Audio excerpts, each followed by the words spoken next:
Hello and welcome to another episode of National Divorce Talk Raw. The news just keeps coming in right after we got done telling you about how 50.1 to 51% of Americans believe that a civil war is coming. We just reported on that. That just came out.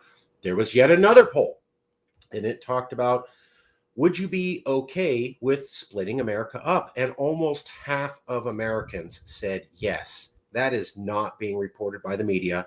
We will show you the poll. We will show you that's what they said. We will show you how the media is not covering it. But the key thing for you to take away here is that you have one poll saying about 50% say civil war is coming. And within days of that, you have another poll showing that almost the same number of people feel that it would be better to split up America. We're not talking about a majority of Republicans. We're talking about almost half of all Americans.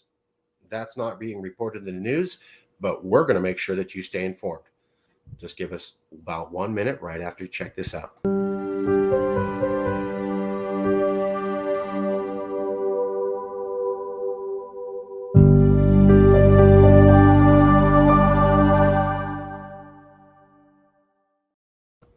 So again, we literally just had a poll and we just covered it about how are saying that they believe a civil war is imminent or could happen here in California. That's over half and certainly half. At the same time, there's another poll saying that they think it'd be better to just split up America and that the country would not be worse off. I know, radical statement. Let's show you.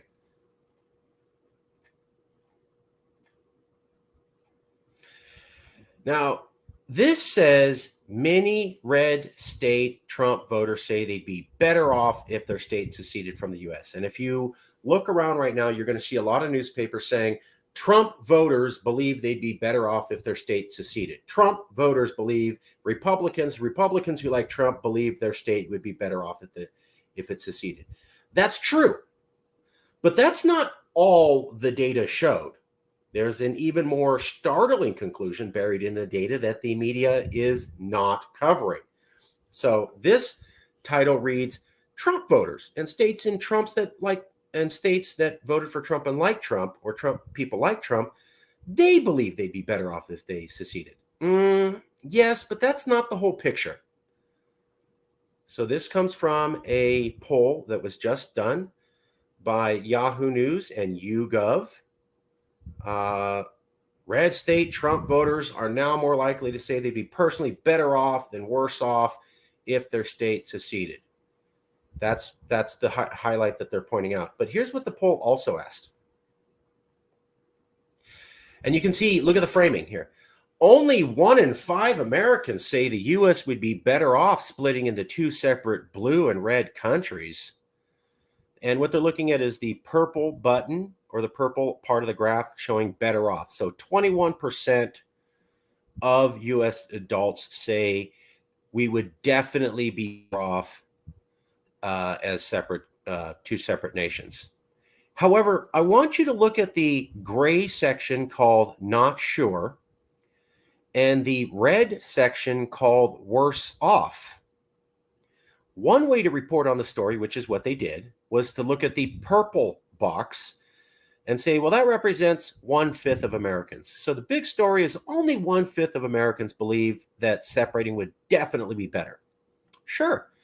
But that poll also has the red and gray box, and the red box says worse off.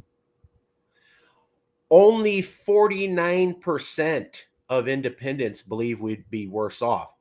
That means 51% of dependents don't feel we'd be worse off. 51% of Democrats feel we'd be worse off, which also means that 49% of Democrats are not sure we'd be worse off. Are not sure we'd be, yeah. And the key thing I want you to look at is U.S. adults. When we look at U.S. adults, 46% of the population, that means Democrats, independents, Republicans, looking at the average voter in America and how a vote would go, 46%, almost half, say they're not sure America would be worse off if we seceded and split up into two separate countries. So the media is focusing on 1/5 say this would be a good idea. And what they're completely ignoring is that 46% or almost half said, we're not sure it's a bad idea. Only 1/5 want this idea. And about half aren't sure it's a bad idea at all. 46% US adults in general. About half feel it's not necessarily a bad idea, would not necessarily be automatically worse off. You add that to the 22%, we're now looking at 68% or 2/3 who aren't sure that we'd be worse off split up. That's 2/3 of Americans saying we're not sure we'd be worse off split up.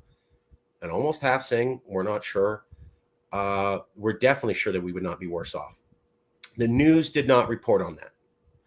When you look at surveys from last week showing about half, or this week showing about half the country believes an upcoming civil war is coming, that number of US adults at 46% are sure things would be worse off. You know, it's telling that only half of Americans, or less than half of Americans, think that we'd be worse off. So that means about half aren't sure that we'd actually be worse off as two separate nations. That is very telling. And no one's covering that right now, especially not with the overlap with the Civil War poll. But we are. Those two polls are damning.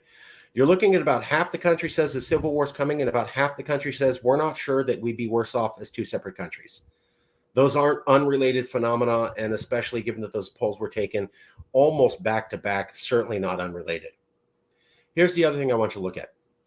So this is from The Atlantic, and the article is talking about America's self-obsession is killing its democracy.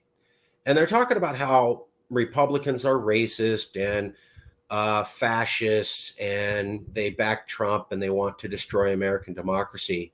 And this is The Atlantic, again, a high-profile political science magazine read by people in England and Europe and America. It's high-profile. It talks about international foreign policy at an academic level.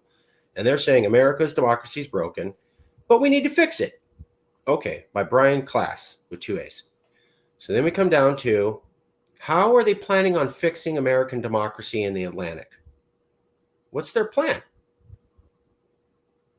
And now we get to hear the wish list from several democracy experts I spoke with is long and includes passing the Electoral Count Act, creating a constitutional right to vote, reforming districting so more elections are competitive, establishing a nonpartisan national election management body, electing the president via popular vote, reducing the gap in representation between states like California and Wyoming, introducing some level of proportional representation or multi-member districts, aggressively regulating campaign spending and the role of money in politics, and enforcing an upper age limit for the Supreme Court justices. But virtually all of those ideas are currently political fantasies.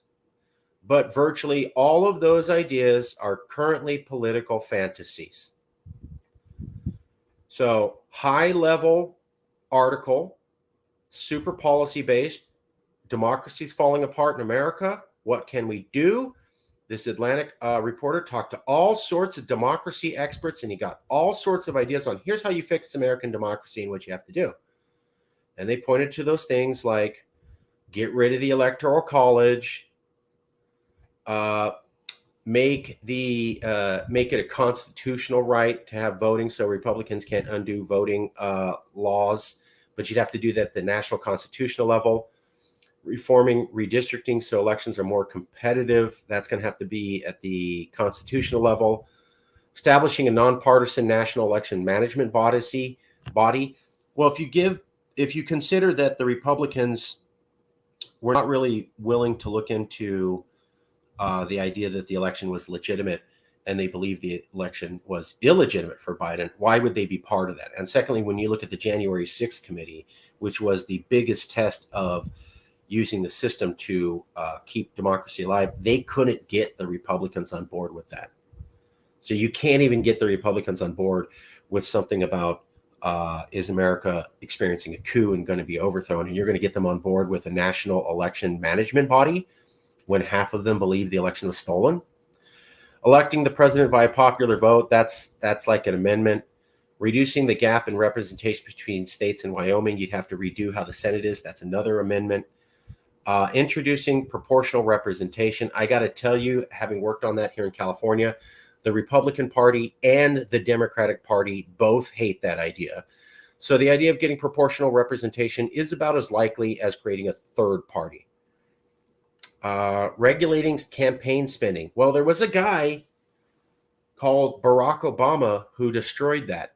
So look up the 2008 election between Obama and McCain. They both agreed to do limited campaign financing.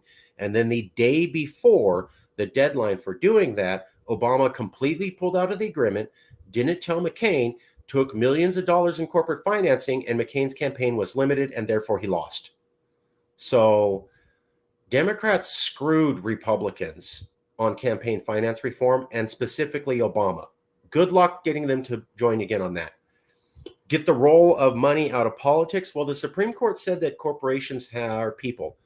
So you'd literally have to replace the entire Supreme Court or another constitutional amendment, enforcing an upper age limit for the Supreme Court. That's going to take an act of all of Congress or another constitutional amendment. So you're looking at a bunch of things that are constitutional amendments, like 7 or 8. Well, they told us at CalExit, you have to have a constitutional amendment to secede. Okay. So is one constitutional amendment more reasonable than 7 or less reasonable? One constitutional amendment, which we don't even agree with, we think it takes a simple vote of Congress, but one constitutional amendment to allow California to secede, or 7 constitutional amendments have to be passed. One constitutional amendment to allow California to secede, which we don't agree is the absolute path, but some people say it is, or you want to fix America with 7 constitutional amendments. Which one do you think is more likely? By the way, the Atlantic Magazine says this: virtually all of those ideas are currently political fantasies. Well, that's what they said at CalExit.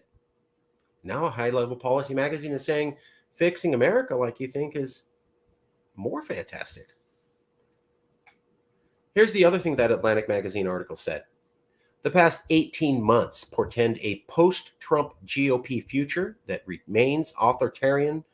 Trumpism without Trump. That's literally what we said here at Yes California. The Republican Party is wedded to Trump, and they will continue his ideas even if that man isn't attached. So when the Republicans win midterms, as we predicted here at Yes California, it will be a award ceremony for Trump's ideology. Know that. So the Republican Party, or half of the national party apparatus, is wedded to Trump. Neither party is interested in money reform or half of those ideas that would save democracy you saw. All of the ideas that these professors presented to save American democracy basically require a constitutional amendment or something like 80-90% of Congress to vote, which they can't do. And the fact that Congress can't pass amendments and can't get the votes is why Congress is broken, and therefore America's broken, and we're saying you need to CalExit. And people said that we were fantasy dreaming when we were talking about CalExit as a solution, and that you would need an amendment to CalExit, and therefore that's a fantasy.